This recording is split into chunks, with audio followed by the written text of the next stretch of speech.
Bonjour à tous. Vous m'entendez? Oui.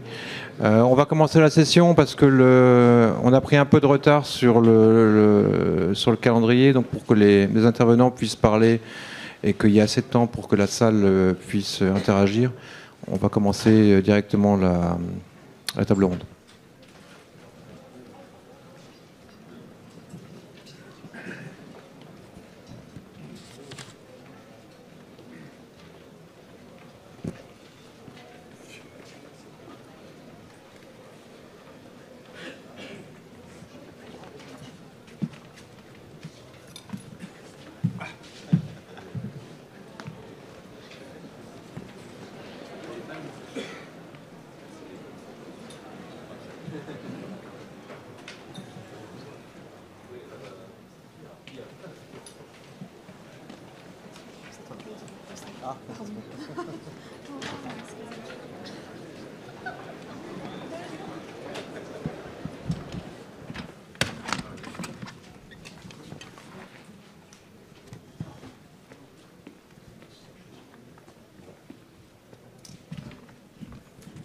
Si quelqu'un veut bien avoir la gentillesse de fermer aussi la porte du fond, ça sera plus tranquille pour parler, ou au moins la rabattre partiellement. Ça. Bonjour Amiral. Oui, c'était l'inverse. Oui. Donc je vous remercie d'être venu pour assister à cette table ronde sur la frappe de la profondeur. Je vais vous faire une très très brève introduction théorique de ce qu'on va entendre ici par la frappe de la profondeur, qui sera nécessairement corrigée par les différents intervenants, puisque moi je suis d'un centre de recherche alors que vous avez affaire à des spécialistes. Donc voilà. Je tiens à remercier aussi la Fondation méditerranéenne pour l'organisation de cet événement, qui est un très bel événement.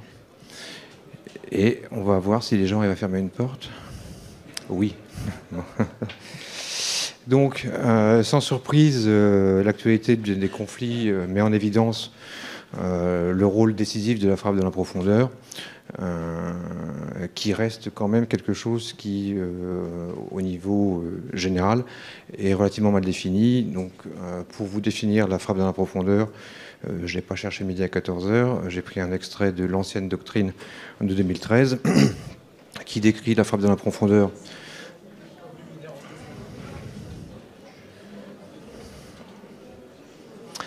Bon, on va renoncer à la porte pour l'instant, le temps que les gens s'installent. Bougez pas, vous dérangez pas. Et donc, au niveau opératif, la frappe de la profondeur est une action de force qui recherche la neutralisation ou la destruction de la cohérence du dispositif adverse, qu'il soit aérien ou terrestre, le cloisonnement du terrain, l'isolement des unités, ainsi que l'affaiblissement des points décisifs et du centre de gravité.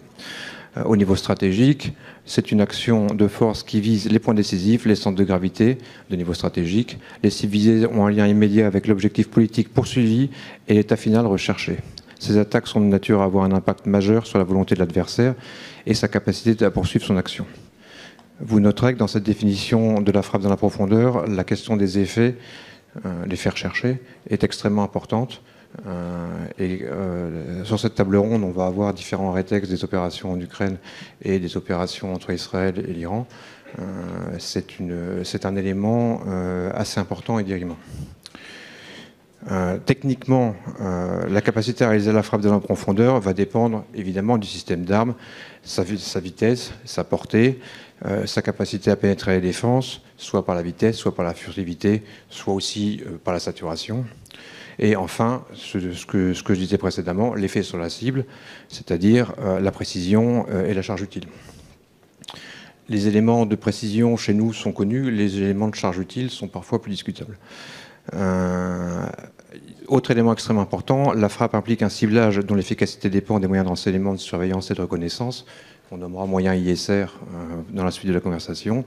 Plus la portée est longue, plus les moyens sont complexes. Une frappe dynamique, c'est-à-dire une frappe qui va viser des éléments mobiles ou des éléments relocalisables, demande de disposer de moyens ISR complexes, qui peuvent être basés sur des moyens aériens, sur des théâtres permissifs et sur des distances relativement courtes, et qui va reposer sur des moyens spatiaux, sur les zones non permissives ou sur les zones de portée stratégique.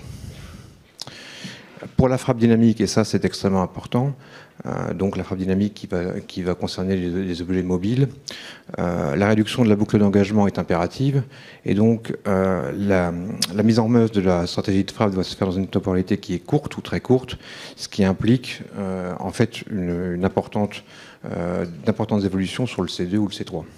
Cette question de la boucle d'engagement ne sera pas traitée ici. De fait, la frappe dans la profondeur, ce n'est pas simplement une question de missile. Et en particulier, sur le conflit ukrainien, il faut faire attention à une chose, c'est qu'il n'y a pas d'aviation. Et donc, parfois, on conçoit la frappe dans la profondeur un peu trop sur le système missile. Il ne faut pas oublier que l'aviation est un élément essentiel de la frappe dans la profondeur. Et en tout état de cause, la frappe dans la profondeur repose sur une architecture complexe si on veut générer un effet militaire durable. Donc il ne faut pas s'intéresser essentiellement aux missiles, il faut s'intéresser à l'ensemble de l'architecture. Si vous n'avez pas l'architecture qui va avec le missile ne sert strictement à rien. Donc on va aborder ces différentes questions, et pour ces différentes questions, j'ai la chance d'avoir des gens qui sont plus compétents que moi et qui vont sans doute me déjuger. Bon, tout d'abord, la première partie de la table ronde sera assurée par le général Vincent Breton, qui est l'actuel directeur du Centre interarmé de concept, de doctrine et d'expérimentation. J'ai changé. Vous n'êtes plus ? Non, je suis directeur de l'école de guerre maintenant. Mais c'est pas grave. Vous voyez que parfois, les informations qu'on a sur le site du ministère ne sont pas forcément celles qu'on doit avoir. Mille excuses, mon général. Pas de souci. Vraiment, je suis confus.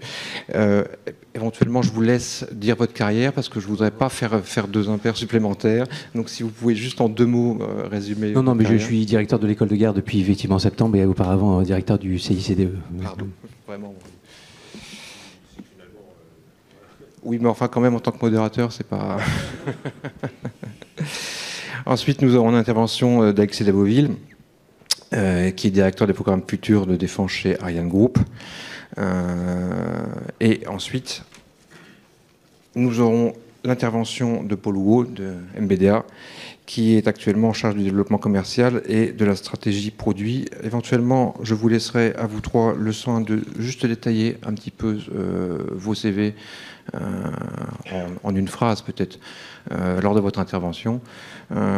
Ça m'évitera de me tromper à nouveau. Et si vous voulez bien, mon général, c'est pour vous. Très bien. J'ai préparé une petite présentation. Je ne sais pas si elle est disponible. Parfait, super. Bon, en tout cas, très heureux de partager avec vous les travaux donc, sur la frappe dans la profondeur que j'ai pu mener avec mes équipes, effectivement, au titre de mes anciennes fonctions de directeur du CICDE, donc le Centre interarmé de commandement, Centre interarmé de concept, de doctrine et d'expérimentation. Sachant que le CICDE a traité ce sujet à travers ses travaux en matière donc, de doctrine, de prospective et puis également de rétex, en rétex des conflits ukrainiens et puis des conflits qui ont impliqué récemment Israël. Donc d'abord en juin dernier, on a produit un concept exploratoire. Voilà, ça marche. Un concept exploratoire sur ce sujet en apportant une définition de la frappe dans la profondeur.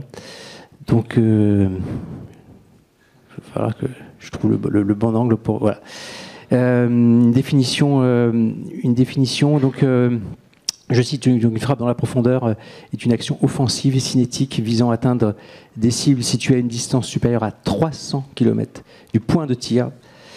Donc ce chiffre de 300 km est important, il ne sort pas de nulle part, il ne sort pas du chapeau.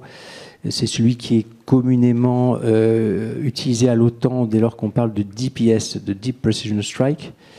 Et c'est surtout la distance qui est officiellement retenue par une convention de maîtrise des armements qui est connue des spécialistes, qui est le régime de contrôle des technologies de missiles, le fameux MTCR, voilà. Très précisément pour les vecteurs de catégorie 1, pour les experts. Donc, point très important que j'aurais dû mentionner même sur ma slide, c'est qu'on parle là uniquement, naturellement, de capacité de frappe conventionnelle. Hein, naturellement, quand on parle de frappe dans la profondeur, cela exclut les armes nucléaires. Ça, c'est absolument Enfin, c'est essentiel. Gros intérêt, naturellement, des frappes dans la profondeur, c'est de pouvoir tirer à distance de sécurité pour préserver la vie de ceux qui vont mettre en œuvre ces systèmes de frappe. Et puis, aussi, point important, le concept à la fois français et puis otanien considère naturellement que ces frappes sont précises, hein, donc pour limiter au maximum les dommages collatéraux. Ce critère de précision n'est pas forcément, du reste, un critère important pour un certain nombre de nos compétiteurs lorsqu'ils parlent de frappe dans la profondeur. Autre point aussi très important, c'est qu'il ne faut pas confondre frappe dans la profondeur et puis action dans la profondeur, qui a une signification beaucoup plus large. Les actions dans la profondeur, en fait, elles englobent toutes les actions qui ont lieu à l'arrière des lignes ennemies. Donc, dedans, effectivement, on va retrouver les frappes dans la profondeur, mais pas seulement. On va retrouver également toutes les actions de commando infiltrés, les raids pénétrants aussi d'avions de combat, voilà, et aussi les attaques cyber. Pour nous, ça rentre aussi dans le champ des actions dans la profondeur ennemie. Les armes de frappe dans la profondeur, elles sont naturellement porteuses de charges explosives. Ils peuvent couvrir une très large palette d'effets. D'abord par leur allonge, leur discrétion, leur précision. Les frappes dans la profondeur sont susceptibles d'atteindre un certain nombre de centres de gravité de l'adversaire. Donc ça, c'est quelque chose qui est essentiel. Et donc des centres de gravité qui peuvent être situés dans des zones très reculées, même dans des sanctuaires, et qui peuvent être par exemple des centres de commandement militaires. Donc dans ce cas, on parle de frappe dans la profondeur comme étant des armes de décision. Je vais y arriver, hein, ça va prendre. Je ne sais pas toujours exactement où je dois taper, mais bon. Voilà, on parle d'armes de décision dans le sens où elles ont potentiellement un caractère décapitant sur le commandement militaire de l'adversaire. Et puis, si elles sont utilisées en masse, en nombre, naturellement, elles peuvent aussi avoir un effet abrasif. Donc, elles visent aussi à éroder le potentiel militaire, économique, industriel de l'adversaire. Et donc, ce sont dans ces cas-là des armes considérées comme des armes d'usure. Alors, grâce aux explosifs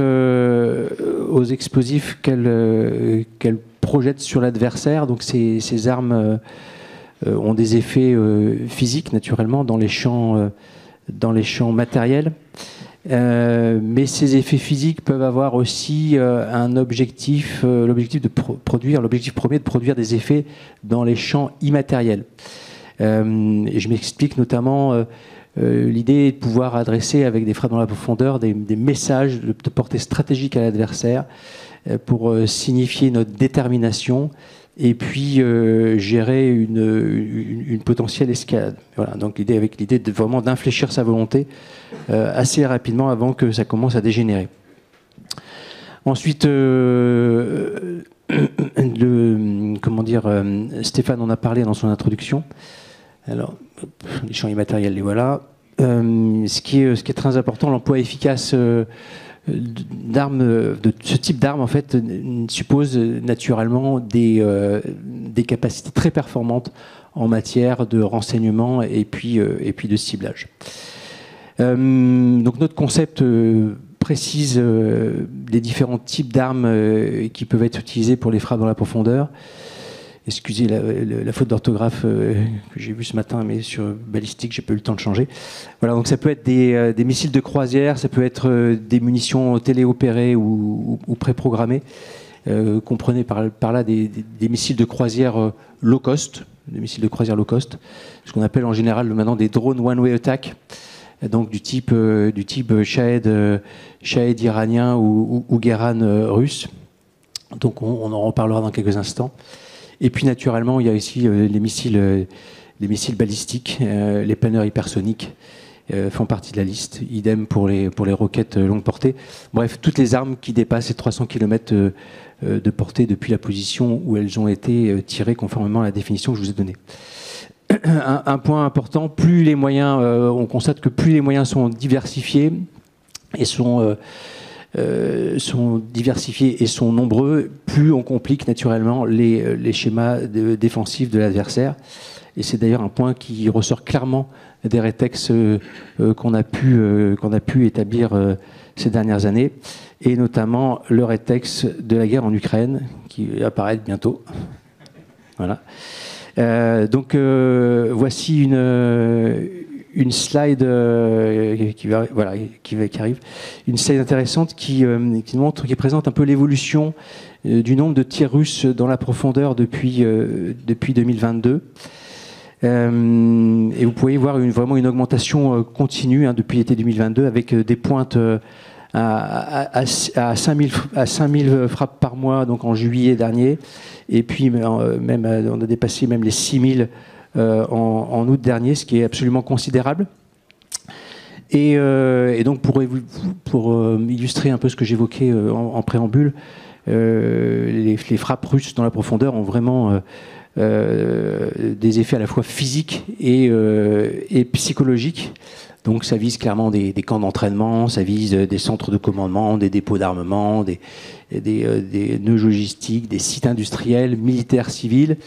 Et puis ça vise à éroder le potentiel naturellement militaire, économique de l'Ukraine. Ça pèse sur le moral des Ukrainiens, ça vise vraiment à décourager et à casser la volonté des Ukrainiens. Alors ce qui est intéressant, si on regarde un peu dans le détail ce qui compose ces frappes russes dans la profondeur, on voit que l'essentiel de la hausse, en fait, elle est due aux drones Shahed, qui sont représentés donc par la partie orange des barres. Donc les drones Shahed, les experts connaissent bien, ce sont des drones de conception iranienne qui désormais sont fabriqués massivement en Russie sous le nom de Geran. Donc les Shahed Geran sont tirés dans des salves dans lesquelles sont noyés quelques missiles très sophistiqués, très chers, et qui sont représentés par la partie bleue, des sides, voilà, la partie bleue. Et donc des missiles sophistiqués, des balistiques, hypersoniques, supersoniques, beaucoup plus chers, beaucoup plus résistants que les Shahed. Et donc voilà, donc on voit autant que les Shahed, le nombre de Shahed finalement tirés a été multiplié par 20 en 2 ans, tandis que le nombre de missiles ICOS, comme je les qualifie, finalement, il est resté relativement faible et constant à travers le temps. Et donc le concept russe, il est assez intéressant. Il parvient à marier, je dirais, la high-tech et la low-tech, ce qui est, à mon avis, quelque chose de très intéressant quand on pense à la nécessité de reconstituer de la masse. Hein. Et donc, et un des principes est le suivant, c'est que le low cost vient saturer les défenses, et ensuite le high-tech, le high cost vient exploiter cette saturation. Donc les drones Shahed à bas coût, je disais, viennent vraiment saturer, épuiser les défenses aériennes ukrainiennes, et ce faisant, ils facilitent la tâche naturellement aux missiles performants qui franchissent plus facilement les rideaux défensifs ukrainiens.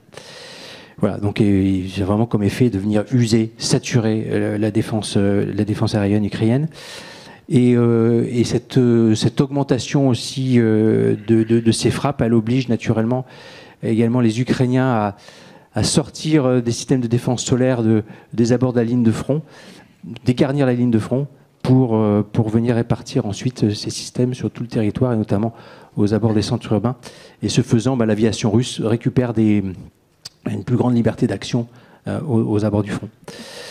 Alors heureusement, les drones Shahed ne sont plus aujourd'hui abattus par des missiles, notamment occidentaux, coûteux, des types le Patriot ou le SAMP-T.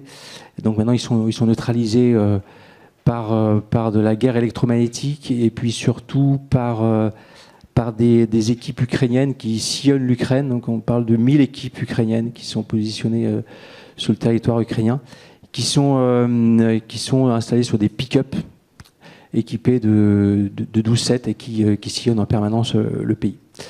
Voilà, les drones Shahed sont vulnérables, hein, c'est du low cost, et donc c'est pas très performant.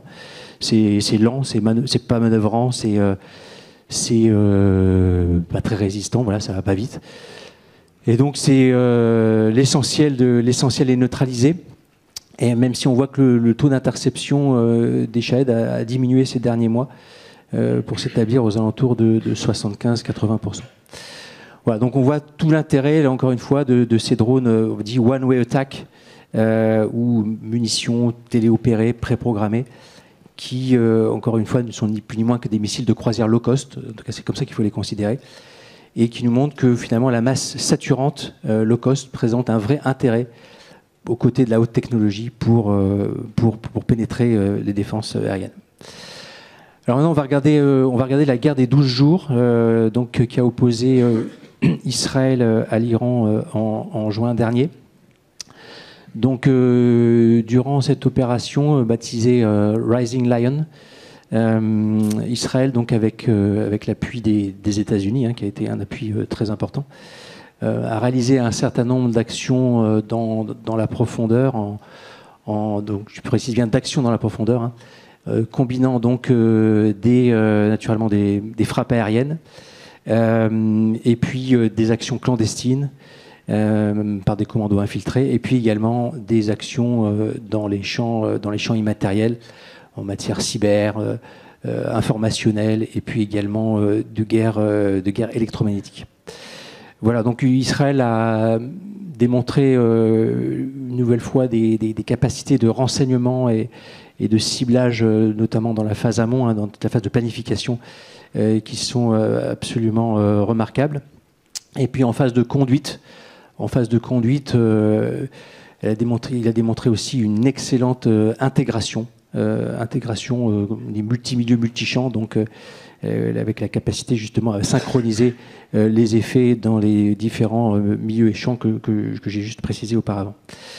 Donc ces actions dans la profondeur, qui comprenaient, je disais également, des frappes dans la profondeur, ont semblé, en tout cas pour des observateurs comme nous, très bien synchronisées, très bien cadencées, avec plusieurs objectifs. Le premier, d'abord, c'était de neutraliser d'abord les systèmes de défense aérienne iranienne. C'était vraiment s'assurer la liberté de manœuvre au-dessus des zones qui les intéressaient en Iran. Donc ça avait déjà été, le système de défense aérienne iranien, il avait déjà été grandement fragilisé par des attaques en avril et puis en octobre 2024. Je crois qu'Alexis reviendra largement dessus. Et puis ensuite, deuxième objectif, c'était de réduire aussi les capacités de frappe dans la profondeur iranienne. Donc tous les systèmes, les missiles balistiques, les lanceurs, les stocks de missiles, etc., etc. Et puis troisième objectif, qui était vraiment la finalité de l'opération Rising Lion, c'était effectivement de porter aussi un coup sur le programme nucléaire iranien, et puis également essayer aussi de taper un peu la tête du régime iranien. Ce qui est intéressant aussi, c'est que du côté iranien, en fait, la seule réponse possible à cette opération Rising Lion, elle résidait dans les frappes dans la profondeur vers Israël. C'était la seule réponse possible. Donc avec là encore des salves de missiles balistiques et de drones one-way attack, donc sur le même modèle que ce que je vous ai présenté en Ukraine du côté russe. Donc il y a environ 1000 drones qui ont été tirés en plusieurs vagues, donc là encore des drones de type Shahed, et puis plus de 500 missiles balistiques. Voilà, j'ai leurs petits noms, je ne vais pas tous vous les citer, mais vous voyez sur ce graphique que j'ai extrait d'un excellent article de Pierre Razou, éminent chercheur dans la maison qui nous accueille aujourd'hui. Donc vous pouvez constater un essoufflement continu du nombre de tirs de missiles balistiques iraniens. Alors il est probable qu'en fait que l'Iran effectivement épuisé l'essentiel de ses stocks, même si on n'en est pas complètement sûr. Est-ce qu'ils ont épuisé leur stock ou est-ce qu'ils ont voulu économiser leur stock? Ça, c'est une question qu'on ne sait pas exactement. Voilà, en tout cas, malgré ce qu'on peut dire, c'est que malgré l'effet de saturation qui a été recherché par l'Iran, l'IADS, je vais y arriver, L'IADS israélien, c'est-à-dire le système multicouche de défense aérienne israélien, il s'est montré efficace. Donc vous voyez sur cette diapo là, à la fois la profondeur, l'étendue de ce bouclier multicouche qui est représenté ici par l'Iron Dome. Donc, ensuite c'est la fronde de David, et ensuite c'est des systèmes Arrow 2 et 3 qui étaient complétés aussi pendant la guerre des 12 jours par diverses capacités à la fois israéliennes mais aussi américaines. Donc avec par exemple des batteries THAAD, avec des chasseurs, des hélicoptères aussi, et des bâtiments de défense aérienne, des capacités de guerre électromagnétique, tout ça qui ont été employés pour faire barrage. Donc ce bouclier il s'est montré, je dis, efficace, puisque les 1000 drones de type Shahed ont été abattus avant même d'atteindre le territoire israélien. Et ce que nous disent les Israéliens, c'est que 90% des missiles balistiques iraniens ont été abattus. Voilà, c'est ce que nous disent les Israéliens. Donc c'est un excellent résultat, mais c'est pas 100%. Voilà. Et je note que le bouclier de défense aérienne israélien, qui est réputé comme le meilleur du monde, eh bien, il n'est pas étanche, il n'a pas été étanche, et il a été saturé à plusieurs reprises. Et là encore, ce que disent les Israéliens, c'est qu'il y a une cinquantaine de missiles qui sont parvenus à atteindre des cibles sur le territoire israélien, provoquant quand même 30 morts et 3000 blessés. Ouais, ce qui est quand même pas rien. Je crois qu'Alexis aussi reviendra avec quelques statistiques sur ces sujets-là. Voilà, donc en conclusion, moi, ce que je retiens, c'est que, la confrontation balistique, à la fois à l'attaque et en défensive, elle pouvait pas durer beaucoup plus longtemps que 12 jours, parce que les deux camps ont montré finalement des signes importants d'essoufflement. Ensuite, on voit que le nombre et la diversité des systèmes de frappe, mais aussi des intercepteurs, compliquent les schémas à la fois défensifs et offensifs des belligérants. Et puis pour reprendre ce que je disais il y a quelques instants, et puis pardon, on voit que le meilleur système de défense solaire du monde, hein, en l'occurrence celui d'Israël, s'est montré perméable, même s'il a été efficace à 90%, alors qu'il couvre une empreinte géographique qui est quand même très faible. La superficie d'Israël, c'est 4% de la superficie du territoire métropolitain français. Voilà, donc atteindre une efficacité totale en matière de défense aérienne, c'est une chimère. Et donc pour nous, un pays comme la France, je pense qu'il faut plutôt s'attacher à protéger un certain nombre de points vitaux, mais on ne peut pas tout protéger avec ce type de système. Voilà, merci. Merci beaucoup.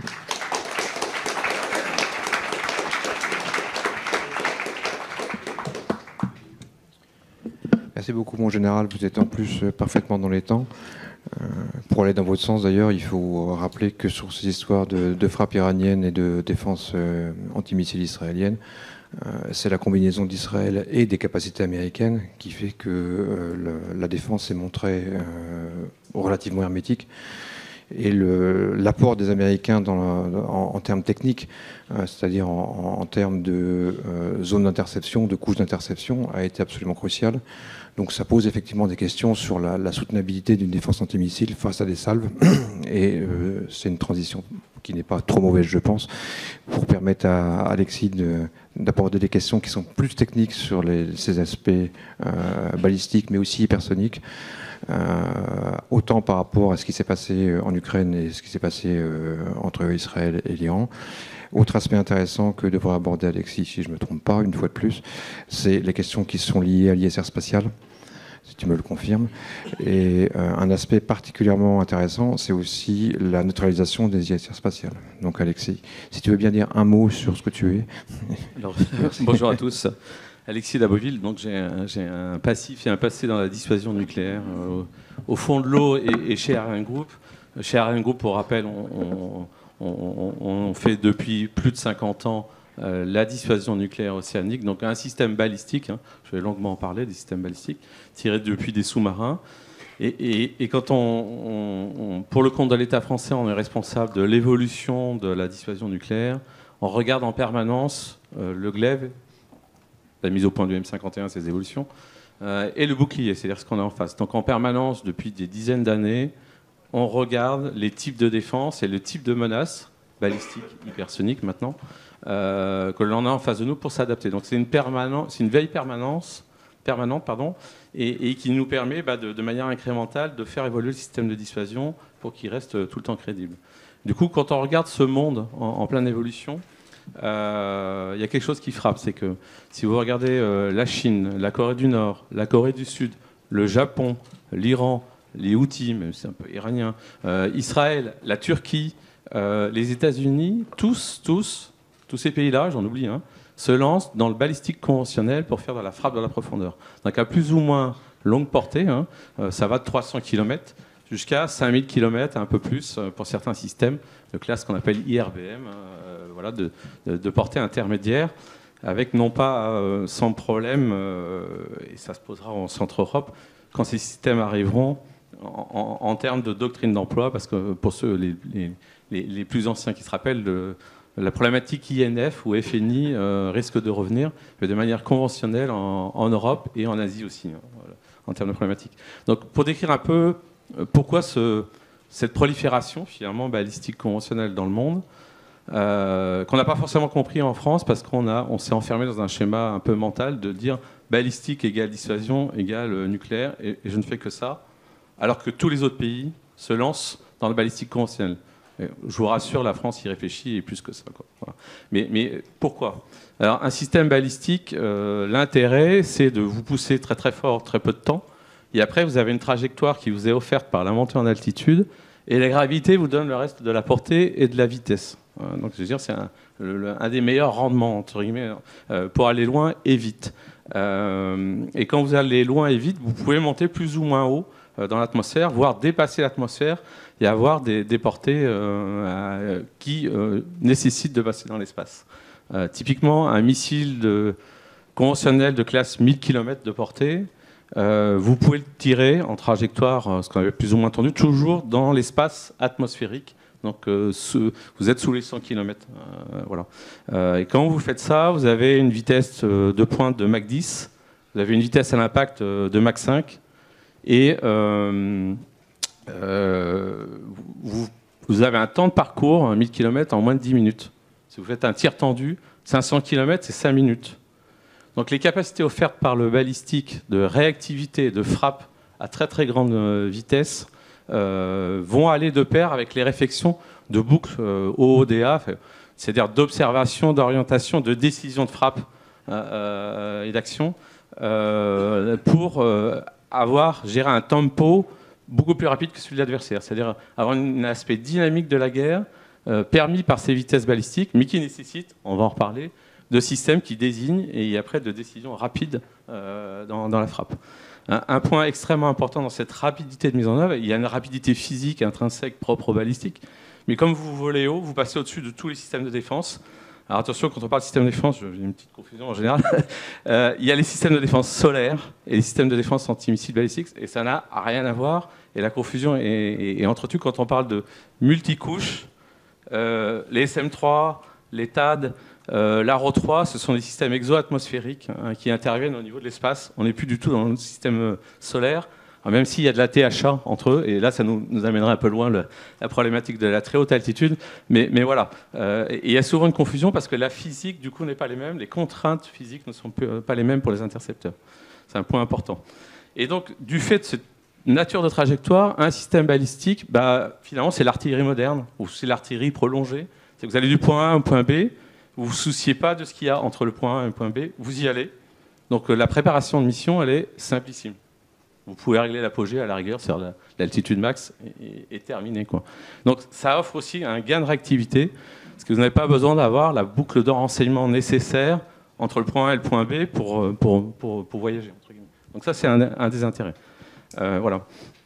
Alors après, quand on regarde les choses, et je dirais les derniers événements, pour un peu illustrer, alors je vais prendre des petites notes, parce que je me suis dit, avant de venir, je vais regarder les déclarations ukrainiennes. Alors, donc attention, hein, c'est leur point de vue. Des chiffres des dernières batailles. Donc dans la nuit du 20 septembre, il y a eu 619 engins, donc là tirés par les Russes. Donc on voit l'aspect masse qu'évoquait le général Breton. 579 drones. Il y en a 552 qui ont été abattus, c'est-à-dire 95%. Voilà. Donc en gros, les Ukrainiens ont des systèmes de défense contre les drones relativement efficaces. Et je pense qu'on pourrait s'en inspirer. Il y a eu 32 cruise missiles, 29 ont été descendus, donc 90% ont été descendus. Et puis ils ont tiré 8 Iskander ou Kh-23. Alors, pour savoir, la Corée du Nord, j'évoquais, soutient l'effort de guerre, comme vous le savez, des Russes, et déploie une sorte de copie de l'Iskander M, qui est noyé dans les chiffres. Ils en ont abattu 2 sur 8, donc 25%. Voilà la photo de la bataille. Les Russes, il y a une semaine, donc ça fait l'objet d'un article du Financial Times qui disait oh là là, au secours, le Pac 3 ne marche plus pour les Américains. Il y a eu j'ai plus le chiffre, je crois que c'était 8 Iskander, 4 Iskander. Bon, en fait, il y a 0 interception. D'où l'alarme qu'il y a eu dans l'article en disant qu'est-ce qui se passe. Ils se sont dit, bah oui, le Pac 3 n'arrive plus à intercepter parce que l'Iskander manœuvre. Alors, c'est là où je voulais en venir, c'est que dans les systèmes balistiques, dès que vous dépassez en gros 500 km, alors l'Iskander est plutôt à la limite de sa portée, suivant la charge, vous avez des contraintes de rentrée qui font que si vous voulez être précis sur la cible, et je pense que Paul en parlera, mais pour avoir de l'effet militaire à une charge donnée, il faut de la précision. Contrairement au nucléaire, on peut être un peu moins fin. Voilà. Avec le conventionnel, on se doit d'être précis. Et la précision nécessite de la manœuvre. Et au-delà des 500 km, l'ensemble des systèmes balistiques ont un besoin de manœuvre pour, à minima, retrouver la précision, voire faire des manœuvres de pénétration face au système de défense. Et donc vous avez une évolution des systèmes balistiques au-delà des 500 km qui ne manœuvrent plus dans leur entier comme font les Iskander, mais séparent un objet à l'avant, donc on appelle un corps de rentrée. Donc ça peut être une ogive manœuvrante, ça c'est la première gamme. Typiquement tous les systèmes iraniens, qui avaient une portée de plus de 1000 km, avaient une ogive manœuvrante pour pénétrer les systèmes de défense ou taper les cibles.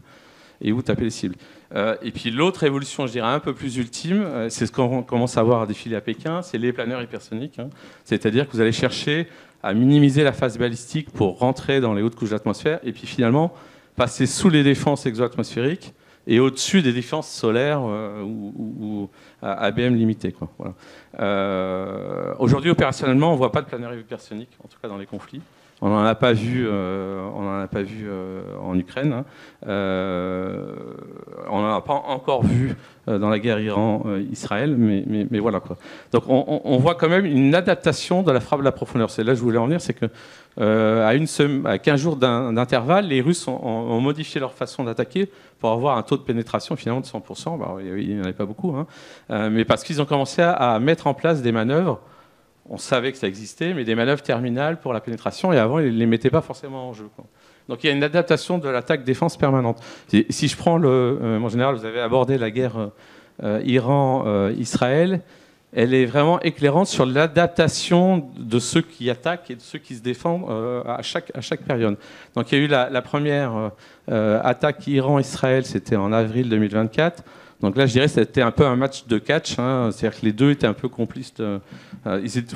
Israël était prévenu et tout le monde s'attendait, et l'Iran devait montrer les muscles. Donc ils ont envoyé des missiles balistiques assez anciens. Ils ont envoyé une centaine de drones et une centaine de cruise missiles.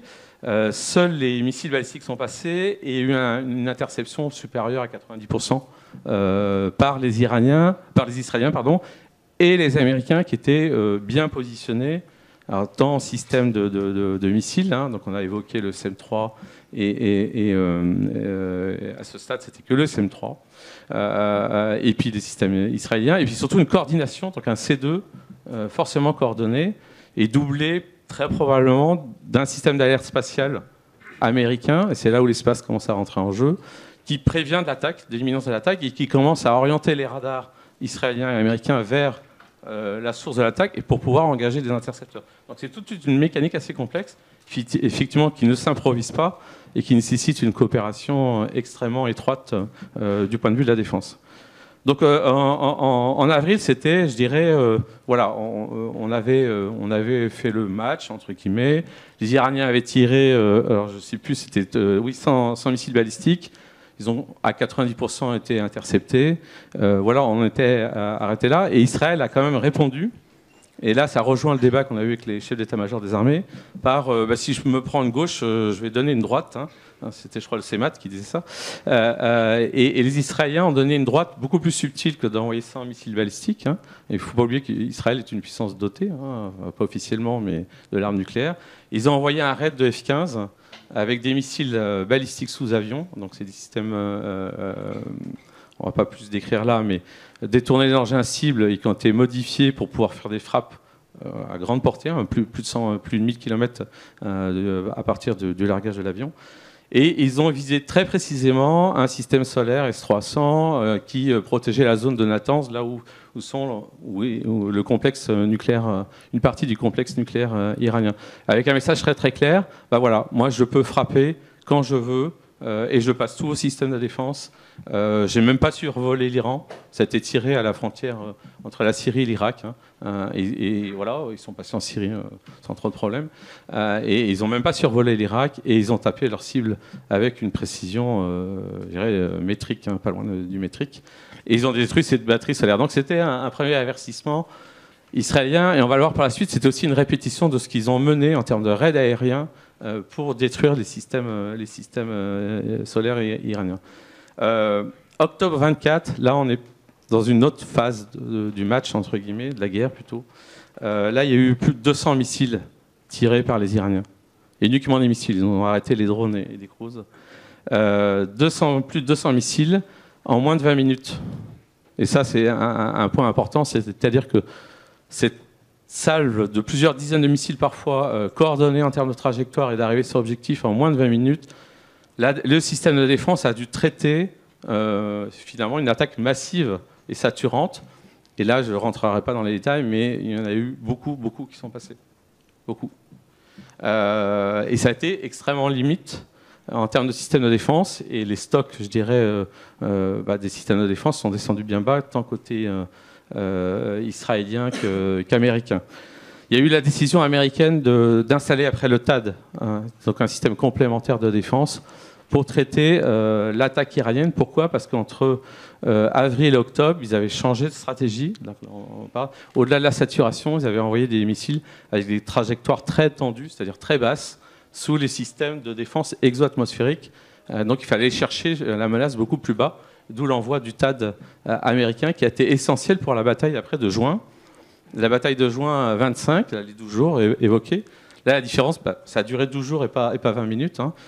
Et donc, les attaques iraniennes, alors quand même plus de 500 missiles envoyés, balistiques, se sont échelonnées dans le temps avec, là aussi, une attaque israélienne avec une entrée en premier par des chasseurs F-15, avec toujours ces systèmes de missiles balistiques sous avion, pour détruire les systèmes solaires en premier iraniens. Puis après, j'irai une maîtrise du ciel, j'accélère, israélienne au-dessus du territoire iranien et détruire tout ce qui pouvait, ou dès qu'un camion sortait avec un missile et qu'il était vu être détruit. Quoi, voilà.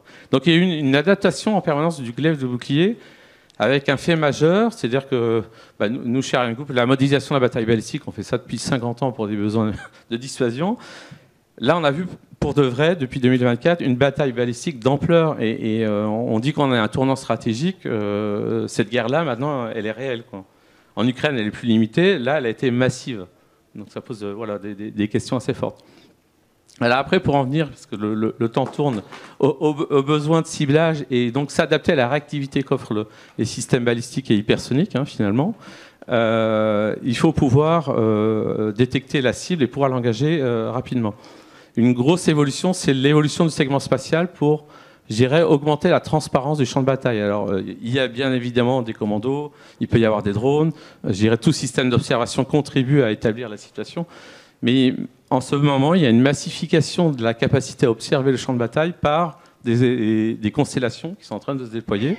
Aux États-Unis, ça s'appelle HBTSS, Hypersonic and Ballistic Tracking Space System, qui va être une première couche constituant du Golden Dome, alors on verra jusqu'où ça y va de Trump, mais qui consiste à, sous prétexte de se défendre, à scanner en permanence aussi le champ de bataille et à pouvoir engager une cible de manière très réactive qu'offrent les systèmes balistiques et hypersoniques. Et du coup, de fait, et ça c'est le coup d'après, ces systèmes spatiaux qui sont constitutifs finalement de la frappe dans la profondeur gérée à grande réactivité vont faire partie des éléments dans la bataille. Et ça a déjà commencé côté Chine, par exemple. Il y a des réflexions sur comment je vais pouvoir détricoter les constellations américaines tout en lançant, en termes de constellation, à peu près la même chose que les Américains. Donc, pas se leurrer. Donc la transparence du champ de bataille, alors excepté le sous-marin, pour les sous-mariniers qui sont dans la salle, pour l'instant, ils sont indemnes de cette transparence-là, en tout cas spatiale, va devenir un élément clé. Et du coup, on commence à voir des systèmes, et là c'est là où l'armée de l'air et l'espace est bien au courant, des systèmes qui cherchent à annihiler ou à neutraliser les systèmes spatiaux qui contribuent aux frappes de la profondeur. Donc on commence à voir la guerre dans l'espace arrive. La guerre aussi depuis le sol vers l'espace. Alors certains pays ont utilisé des systèmes exo-atmosphériques pour faire de la SAT, de la destruction d'armes dans l'espace. Donc là c'est la destruction cinétique, donc on crée des débris, mais quand on est en guerre, on n'est peut-être plus à ça après, ça dépend de la doctrine du pays. Et puis les armes à énergie dirigée, bon, c'est dans la presse, mais ça sera évoqué par mon collègue sur l'aspect espace militaire, mais on a déjà tiré en France, et ArianeGroup l'a déjà fait, pour éblouir, voire plus, des satellites d'observation optique, afin d'empêcher justement cet ISR qui rentre dans la boucle éventuellement d'une frappe dans la profondeur. Voilà.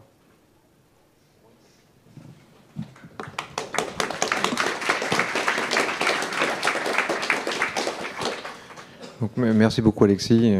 Cette question de contre-ISR, c'est dommage que tu puisses pas aller un peu plus loin, mais voilà, ça sera effectivement, puisque ça va devenir un élément central de la question antimissile et de la question de la frappe. Maintenant, je vais passer la parole à Paul Houot de MBDA, qui va parler d'une question qui est très intéressante parce que assez peu traitée généralement, qui est la question de la pénétration des missiles et des systèmes d'armes, qui est un élément en fait extrêmement structurant des opérations de frappe dans la profondeur. Et, sachant que voilà, la question de pénétration, il y a la question de la charge, il y a la question de la manœuvre. C'est vraiment des questions qui sont assez peu abordées dans le public et qui répondent à la thématique technologique de cette table ronde. Donc je remercie Paul d'intervenir sur ce sujet. Si tu peux te présenter juste un tout petit peu avant d'entamer ton propos. Merci beaucoup. Donc, Paul Houot, je suis l'adjoint au directeur de la ligne de produits Deep Strike chez MBDA, qui recouvre l'Exocet, qui est très connu, le Scalp, mais également le missile de croisière navale. Alors, je reprends le chiffre du général Breton. Lors des 3 grandes attaques menées par l'Iran... Oui. Merci beaucoup. Merci. Lors des 3 grandes attaques menées par l'Iran contre Israël, plus de 90% des 800 missiles balistiques tirés ont été interceptés. C'est un chiffre absolument significatif. Pourquoi ? Parce qu'il est assez représentatif des performances des systèmes de défense modernes. Donc, si on prend l'Ukraine, malheureusement, c'est un pays qui a un patchwork de systèmes de défense solaire peu intégrés, avec des systèmes d'alerte qui ne sont pas forcément très aboutis, et donc on voit qu'il y a une pénétration effectivement qui est plus forte. Mais quand on parle de conflits symétriques dans lesquels l'OTAN pourrait être engagée, on doit effectivement s'inspirer de ce sujet Israël-Iran. Alors, pour nous, MBDA, notre mission, c'est de fournir des solutions techniques aux besoins opérationnels des forces armées. À ce titre, nous sommes l'un des principaux fournisseurs mondiaux de systèmes de défense solaire et l'un des principaux fournisseurs mondiaux de systèmes d'attaque au sol. Donc nous sommes au cœur de ces problématiques de pénétration des défenses. Et c'est pour ça, aujourd'hui, qu'on a ce débat et qu'on a voix au chapitre. Alors, en France, aujourd'hui, MBDA fournit, bien sûr, le Scalp Storm Shadow, qui équipe l'armée de l'air et la marine, mais également le missile de croisière navale, le MDCN, qui est le Tomahawk français. On parle beaucoup du Tomahawk avec les déclarations de Donald Trump récentes, mais la France est le seul pays européen à avoir son Tomahawk souverain, capable d'attaquer des cibles au-delà de 1000 km. Donc ça, c'est quand même quelque chose qu'on doit souligner, et qui équipe les bâtiments de surface, mais également les sous-marins nucléaires d'attaque. Alors, j'ai 3 messages pour vous aujourd'hui. Le premier, c'est que nos systèmes actuels fonctionnent et répondent aux besoins de nos forces. Le second, c'est que nous travaillons déjà sur le futur avec le programme Stratus, que je détaillerai. Et enfin, nous le faisons au niveau européen, car nous pensons que la coopération européenne est un atout dans cette perspective. Alors, pour revenir sur mon premier point, sur nos systèmes actuels, donc l'armée de l'air et de l'espace ainsi que la marine mettent en œuvre des missiles de croisière. L'intérêt de la croisière, c'est quoi? C'est vous êtes déjà intégré sur un vecteur mobile, donc un Rafale, un sous-marin en plongée, ou bien un bâtiment de surface. Donc vous allez démultiplier les axes d'attaque contre l'ennemi. Donc vous offrez de la flexibilité opérationnelle. Ensuite, vous allez suivre une trajectoire élaborée en amont de la mission qui va permettre d'éviter les espaces trop défendus et qui va permettre également d'exploiter les reliefs du terrain. Car en effet, le missile de croisière va voler à très basse altitude afin de pouvoir surprendre l'ennemi. Et que lorsque vous agressez la cible, vous arrivez par différentes directions, différents angles, différentes altitudes. Donc vous créez de la confusion dans la défense ennemie. Et ça, c'est l'intérêt des missiles de croisière. Donc, le meilleur exemple que je peux vous citer, assez récent, c'est celui-là. Ah. Attendez, comment on fait? Voilà. Donc, c'est le tir qui a eu lieu en avril 2024 par la Marine nationale et la DGA, le tir Sparte, où un bâtiment de surface, une frégate, a tiré un missile de croisière navale, un MDCN, un sous-marin en plongée a tiré un autre missile, les deux bâtiments n'étaient pas colocalisés, et pourtant, les deux missiles sont arrivés de manière quasi simultanée contre la cible.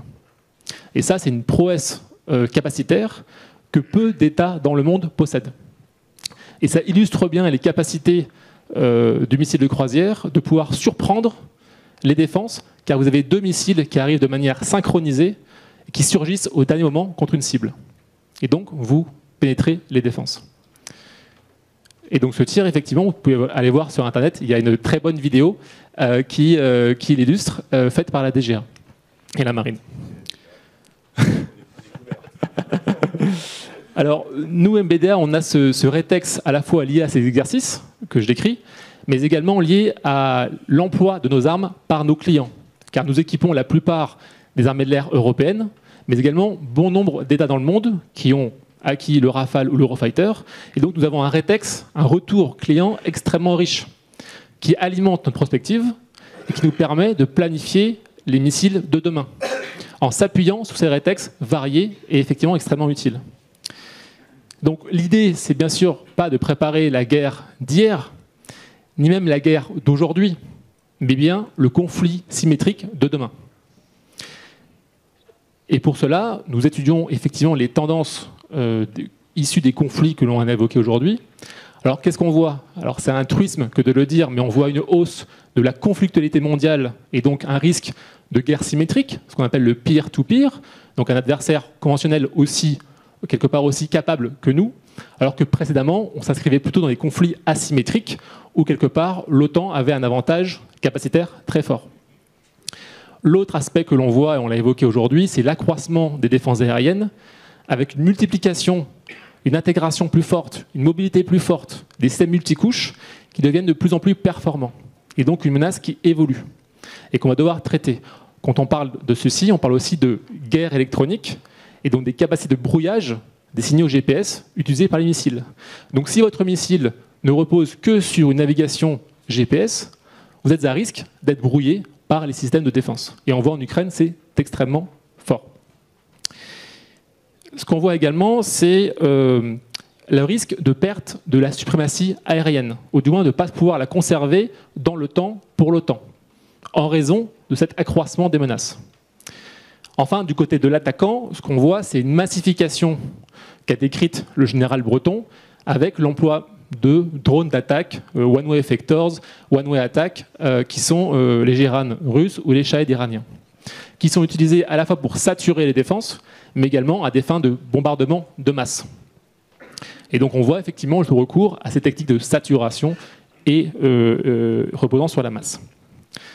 Donc, qu'est-ce que cela nous inspire aujourd'hui? Et c'est là que je vais parler effectivement donc, du programme Stratus, c'est mon second point sur la préparation de l'avenir.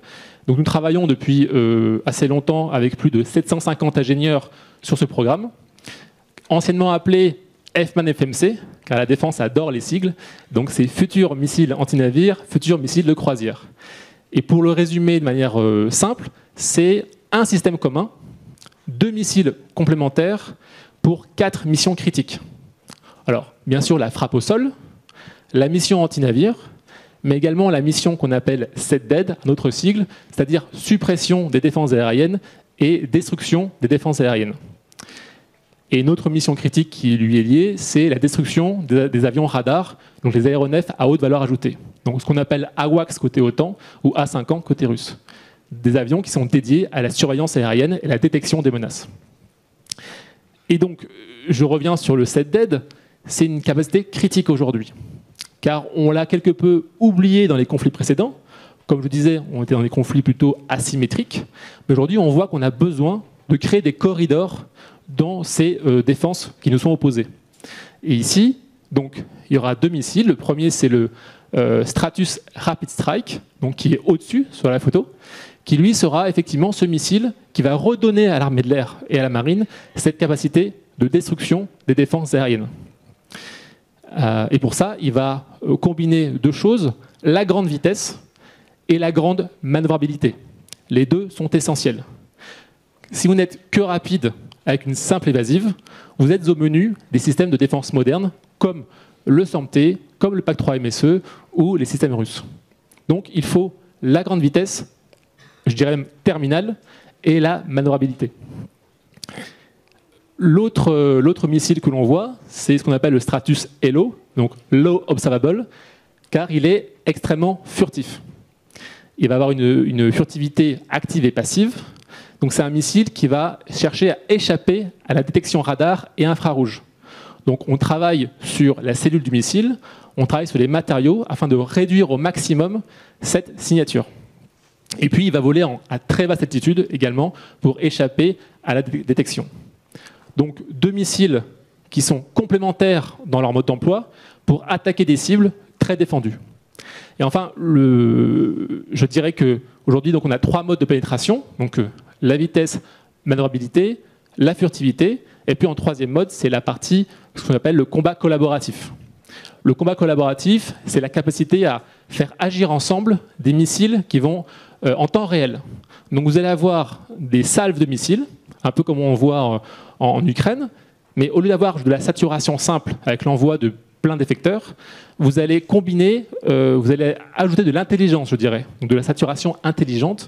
Et donc vous aurez des salves qui vont, où il y aura des missiles, des drones d'attaque et également des remote carriers qui sont développés dans le cadre du SCAF aujourd'hui, donc le système de combat aérien futur, qui vont collaborer de manière dynamique ensemble pour subjuguer les menaces. Et donc ici, on va exploiter les technologies de la connectivité et de l'intelligence artificielle pour les faire collaborer ensemble.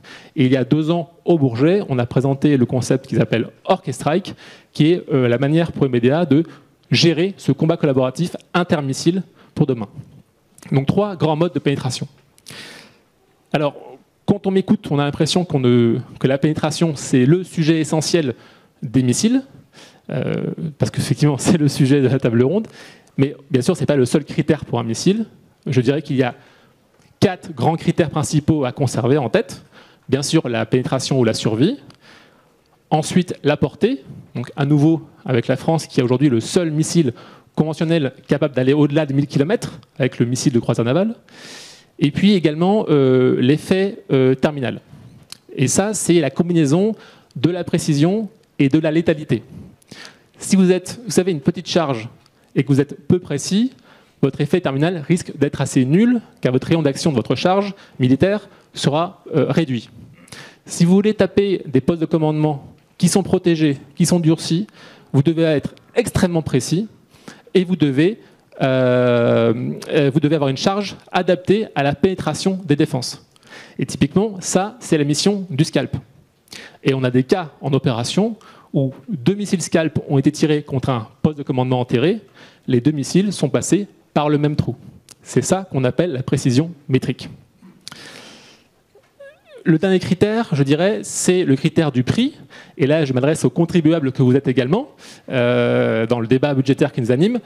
Vous devez avoir des prix qui soient soutenables dans la durée. On parle beaucoup d'hypersonique, mais l'hypersonique va être réservé à des emplois de niche. En effet, si on prend par exemple le projet de planeur hypersonique américain, le Dark Eagle, le Congrès américain parle de prix unitaire de 30 à 40 millions de dollars. Même pour les Américains qui ont un budget de 600 milliards de dollars par an, c'est cher. Donc ça sera un emploi très mesuré. Si on parle de saturation avec des missiles balistiques, comme l'Iran, le coût de la frappe est énorme, car vous envoyez des missiles de plusieurs millions de dollars ou d'euros contre un objectif défendu, donc vous avez un coût extrêmement important. D'où la recherche par les Russes de la saturation par le low cost, avec la décision ensuite par le missile balistique ou missile de croisière.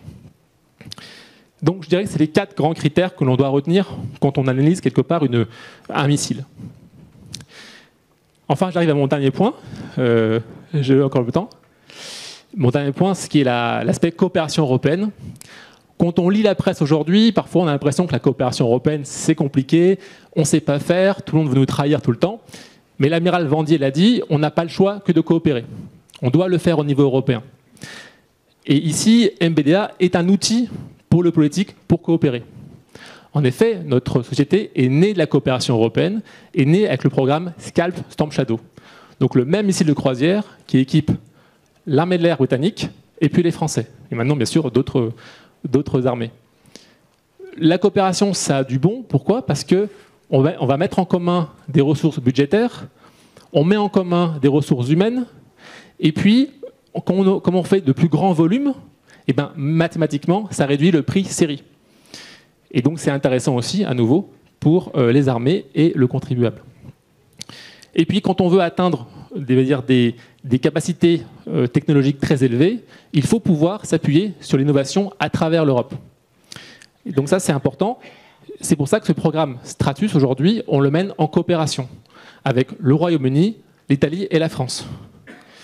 Et je dirais que l'argument essentiel aussi, c'est que quand vous aurez à combattre au niveau de l'OTAN, est-ce qu'aujourd'hui, a priori, les pays européens pourraient être engagés en commun contre un ennemi commun, eh bien, quand vous avez les mêmes armes, c'est plus facile de travailler ensemble.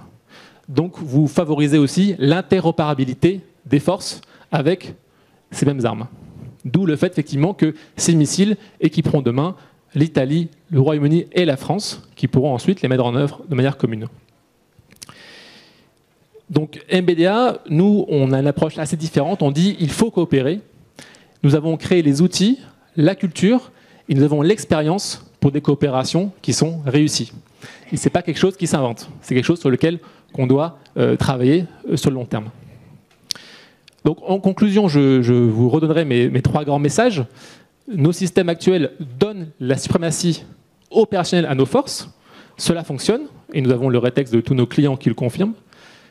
Mais nous travaillons déjà au programme de demain pour maintenir cette supériorité opérationnelle avec le programme Stratus, mené en coopération. Et nous le faisons effectivement en coopération parce que nous pensons que c'est un atout pour atteindre cette performance. Et je voudrais juste finir en citant notre ancien ministre des Armées, M. Lecornu, lors de la relance de la production de missiles Scalp avec le Royaume-Uni, qui disait « Fourni à l'Ukraine, le missile Scalp Storm Shadow a démontré son efficacité pour le combat moderne de haute intensité dans des situations décisives. Autrement dit, il pénètre. » Merci beaucoup de votre attention.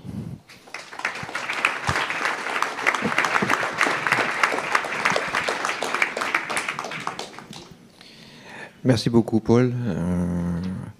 En tant que modérateur, j'aurais peut-être quelques questions à poser, mais il reste assez peu de temps, donc je vais laisser les questions à la salle si ça ne vous dérange pas.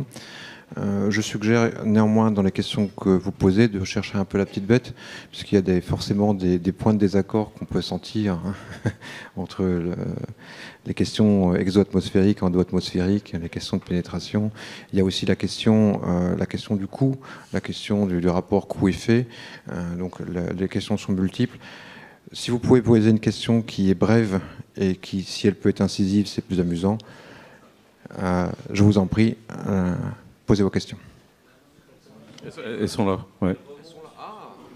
Oh, c'est moderne, pardon. Est-ce qu'on a le choix de le traiter? Vous les voyez? Oui. Ouais, laquelle vous plaît le plus? Bah, on peut reprendre dans l'ordre, hein, enfin si tu. La première, elle est quand même. On n'a pas beaucoup de temps, donc faut qu'on améliore. Je vous laisse répondre, mais oui. L'armée de l'air a encore un avenir, oui, naturellement. Les limites des bombardiers en milieu contesté, oui, certes, c'est pas nouveau. Donc d'où la nécessité de nettoyer, avant d'engager des avions, de nettoyer les systèmes de défense aérienne ennemis. Donc c'est ce qu'ont fait les Israéliens avant d'attaquer l'Iran. Hein. C'est d'abord ils ont détruit le système de défense intégré iranien. Donc oui, mais l'armée de l'air a encore un avenir. Oui. Ouais. Après voilà, je vois la masse. Alors la masse, oui, on peut créer la masse. Alors là encore, ce que j'ai indiqué dans la présentation, c'est que pour moi, je pense que la masse, c'est comment on va pouvoir combiner justement des systèmes high-tech et low-tech.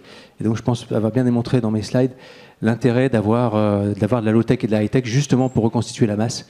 Et encore toujours avec le concept, la masse sature, la masse peu coûteuse sature, et le high-tech coûteux exploite la saturation. On a intérêt à avoir une très grande variété de systèmes, en fait, parce que ça complique les schémas défensifs de l'adversaire. Donc, voilà. Moi, peut-être, juste pour filer un peu sur l'armée de l'air, le raid israélien, pour ceux qui regardent ça, il est éclairant. C'est des chasseurs bombardiers, mais ils ont, avec leur propre rayon d'action et une portée stand-off à distance de la cible de plus de 1000 km, on ne va pas donner les chiffres, c'est plus que ça, ils ont un avenir, oui. Ils arrivent par tous les axes possibles et avec, je dirais, une latitude de trajectoire et de portée. Juste pour parler, le dernier raid israélien, alors, c'est la frappe de la profondeur un peu particulière. Hein. C'est la frappe des dirigeants du Hamas à Doha. Ce n'est pas un cas d'usage... Je pense qu'il rentrera dans notre doctrine, on verra. Mais je ne pense pas, je ne sais pas. Alors, en tout cas, ils ont descendu la mer Rouge très rapidement. Ils ont tiré à la limite de la frontière saoudienne. Le missile balistique a survolé l'Arabie Saoudite, est arrivé dans le dos des défenses Patriot PAC 3 américains et a tapé la cible sans coup férir. Quoi. Bon, voilà. Les bombardiers dont on parle aujourd'hui, c'est plus les bombardiers de la Deuxième Guerre mondiale, hein, oui. qui larguent leurs bombes à la verticale de leur cible. Effectivement, c'est des bombardiers c'est des avions bombardiers qui sont capables de larguer des munitions qui ont elles-mêmes une portée de plusieurs centaines, voire milliers de kilomètres. Alors, je vais peut-être répondre. Elle a descendu, mais à très haute altitude. Non, vas-y. Oui. La très haute altitude était l'avenir des frappes de la profondeur. La réponse est oui, évidemment. Quand on parle des systèmes balistiques ou hypersoniques, que ce soit ogives manœuvrantes ou planeurs, qui justement planent dans la très haute altitude. La très haute altitude, dans la définition, c'est entre 30 et 100 km. Hein, cette couche où l'air se raréfie énormément et vous êtes aux frontières de l'espace. Mais tous ces engins-là volent dans cette haute altitude. Donc, de facto, ces systèmes-là utilisent la très haute altitude. Donc après la question c'est les intercepter en très haute altitude et ça pose d'autres soucis parce que justement il y a très peu d'air, voilà. Voire plus du tout à la fin, quoi. Alors il y a une question anonyme qui challenge le MDCN, donc je vais la laisser pour l'instant et je vais répondre à Monsieur Berger. Quelle agilité avons-nous en France et l'OTAN pour faire face à un adversaire potentiel dans le domaine des tirs dans la profondeur? Je dirais que votre question, elle soulève la question de la capacité industrielle à faire face à la masse. Et aujourd'hui, effectivement, le gouvernement a décrété l'économie de guerre, et ça veut dire qu'effectivement que l'industrie ne veut pas se contenter de fournir un produit avec des performances, c'est qu'on doit fournir une solution, c'est-à-dire à la fois le produit et la capacité à le produire en masse. Et ça implique des changements majeurs. Ça implique d'abord d'avoir une industrie qui est déjà robuste, donc des installations bien sûr, mais également des experts qui sont très longs à former, qui savent produire et produire en masse. Je dirais qu'il faut aussi, ça implique également une chaîne de sous-traitance extrêmement robuste. Et donc chez MBDA, nous avons 2000 sous-traitants à mobiliser pour l'économie de guerre, c'est énorme. Et puis ça suppose des investissements énormes. Donc quand on parle de produire en masse, on parle d'importants investissements. Aujourd'hui, MBDA investit 2,4 milliards d'euros à travers le groupe pour augmenter ses capacités de production. On recrute plus de 2000 personnes par an. Donc, avis aux jeunes dans la salle, il y a un processus de recrutement extrêmement important. Mais ça veut dire aussi, quand on parle d'agilité, ça veut dire aussi changer nos modes de fonctionnement. Car quand on ne parle pas de missiles de très haute performance, on peut s'allier avec des acteurs qui sont aujourd'hui dans le monde civil. Et donc ça aussi, c'est faire différemment. Enfin, je dirais que le dernier point pour être agile, c'est savoir exploiter les synergies, saisir les synergies. Et là, le meilleur exemple que j'ai, et je conclurai là-dessus, c'est que nous avons le Land Cruise Missile, aujourd'hui qui est proposé dans le cadre de l'initiative européenne ELSA, pour renforcer les capacités de défense dans la grande profondeur des pays européens participants, qui est la version terrestre du missile de croisière navale.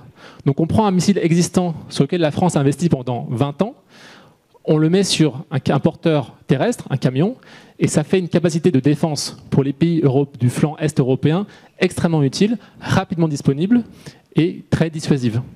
Donc pour moi, c'est ça aussi l'agilité, c'est l'aspect industriel derrière la frappe dans la profondeur.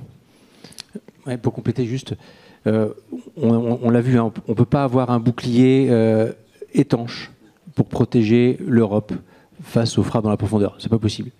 Donc l'objectif, c'est surtout de décourager, de dissuader nos adversaires potentiels de nous attaquer de quelconque manière, donc par des frappes dans la profondeur ou d'une autre manière. Voilà, c'est la base. Et puis reprendre effectivement le bouclier, c'est un parapluie avec beaucoup de trous, hein, et quand l'adversaire est déterminé et met en œuvre certaines tactiques, ça passe. Hein. On l'a vu avec l'Iran, avec les frappes d'octobre. Hein. Et ce qu'il faut voir, c'est attention à nos certitudes. Je dis ça un peu pour provoquer, mais on dit toujours armes de masse, armes d'usure, armes de décision. Quand on regarde les Russes, ils ont un raisonnement parfois différent d'une autre. Typiquement, c'était au mois de mai l'année dernière, ils ont tiré 6 Kinjal. Kinjal, c'est une sorte d'Iskander sous MiG-31. Les 6 pour faire du set dead, c'est-à-dire détruire des systèmes solaires, c'était des PAC-3 et PAC-2 américains. Donc ils allaient face au canon. Voilà, la mission, c'était je vais face au canon. Les Ukrainiens tiraient plusieurs dizaines de patriotes pour un Kinjal. Donc ils ont épuisé leur stock. 6 Kinjal, il n'y avait plus rien dans les soutes. Et un Patriot, c'est 3 millions d'euros. Un Kinjal, c'est classe 4-5. Voilà. Donc, et après, tout est passé. Les cruise missiles avec des charges beaucoup plus grosses ont fait le travail et les drones sont passés. Donc attention, là, des armes de précision, hein, que sont des systèmes aérobalistiques, hein, on fait de l'usure des défenses. Voilà. Je dis attention à nos concepts qu'on martèle. Certains ont vraiment une vision et parfois des usages très différents de ce qu'on peut penser. Alors, si je puis permettre, si je peux me permettre juste de rebondir là-dessus, je t'interromps. Ah pardon, excuse-moi. Mais effectivement, je soutiens pleinement Alexis dans cette remarque. Un système hautement pénétrant qui permet de consommer 10, 20, 30, 40 intercepteurs, c'est un système qui, en termes de capacité de pénétration, est très supérieur à tout autre système existant. Et donc il y a une réflexion à avoir sur le fait de privilégier, indépendamment de ce que vous avez dit, mon général, mais en particulier sur ces missions très spécifiques de destruction des défenses aériennes, un Kinjal vaut mieux que 10 000 Guerlain. Il n'y a pas photo. Et par ailleurs, il faut bien voir une chose, c'est que le taux d'interception des SS-26, alors le taux d'interception des AS-24, c'est moins bien, mais le missile, il n'a pas besoin d'accompagnement pour passer. Si vous avez, admettons, un taux d'interception de 10% du SS-26, il n'a pas besoin d'une foultitude de trucs pour l'accompagner. Il vole tout seul, il atteint sa cible tout seul. Donc la question qui se pose, c'est la question de l'ISR, la capacité à engager la cible de manière propre, mais ce n'est pas la question du missile. Le missile remplit parfaitement sa fonction. Et là-dessus, il y a vraiment une réflexion de fond à avoir, parce que dans le débat public, je trouve, il y a parfois un peu de confusion entre ce que permet la masse et ce que permet la pénétration. Voilà, c'est juste un élément. Je t'en prie, Paul. Je te remercie. Je voulais répondre à 3 questions qui sont posées. Je vais faire rapidement. Tout d'abord, effectivement, est-ce que les capacités du programme Stratus révèlent-elles des faiblesses du MDCN ? Alors, je dirais que non. Effectivement, quand on parle aujourd'hui, on voit dans les médias l'effecteur subsonique, parce qu'on mélange un peu tout. Il a des problèmes pour passer, il est trop lent, trop visible, etc. La vérité, c'est qu'en fait, le MDCN aujourd'hui, il est plus récent que le Tomahawk. Et étonnamment, on ne pose jamais la question du taux de pénétration des Tomahawks européens, et l'Ukraine les veut absolument. Le MDCN, il a été mis en service en 2017. Le premier Tomahawk, c'est 83. Donc il y a un monde d'écart entre un Tomahawk et un MDCN. Je dirais que le Stratus, il vient compléter la gamme des capacités de nos armées avec un effecteur effectivement supersonique très manœuvrant. Mais le Stratus Hello, ce sera un effecteur subsonique, comme le MDCN, mais autrement plus furtif. Donc c'est une évolution de génération, car pour le Stratus, on parle des années de la prochaine décennie pour le besoin. Effectivement, MBDA prévoit la fabrication d'une munition téléopérée bas coût. C'est ce qu'on a présenté au Bourget. C'est le One Way Effector qui a été présenté par notre président, qui vise à répondre à ce besoin de masse pour saturer et faire tirer les chargeurs. Donc il y a une compétition en cours aujourd'hui en France. On a également une proposition du côté du Royaume-Uni avec le Crossbow, qui est plutôt un missile de croisière bas coût, qui vise lui effectivement à intervenir au-delà de 800 km, mais en étant à la fois entre le missile de croisière pénétrant et l'effecteur saturant. Donc on voit qu'on a différents concepts en fonction du besoin des forces. Enfin, sur l'IA, on voit effectivement qu'il y a un changement et qu'il faut pouvoir traiter la boucle ODA beaucoup plus rapidement en exploitant les technologies d'IA. Et MBDA a créé l'an passé Neod Systems, qui est une entité dédiée au développement d'algorithmes basés sur l'IA, notamment pour accélérer la boucle détection et frappe. Et donc aujourd'hui, nous travaillons sur un système qui s'appelle Grand Warden, qui vise à accélérer la détection de cibles pour le système Acheron MP, qui est aujourd'hui qui est le système anti-char, qui est en service dans les forces terrestres. Donc voilà, sur les 3 points, je voulais préciser ces actions de la part de MBDA. Juste peut-être par équité, puisque Alexis a été très en retrait sur ce que peut faire son entreprise. Peut-être, Alexis, si tu veux dire un mot sur quelque chose que font aussi... Vous pouvez lire certaines choses dans la presse, on restera discret, mais c'est des discussions qu'on a tant avec le ministère des Armées françaises que les discussions dans le cadre d'un européen, ELSA. ELSA, ça veut dire European Long Strike Approach, où c'est à la base une initiative, je dirais, à caractère plutôt diplomatique ou de communauté d'intérêt. Il y a 11 thématiques, hein, donc il y a beaucoup de choses qui sont regardées, que ce soit du gros missile, que des systèmes hypersoniques balistiques ou d'autres objets.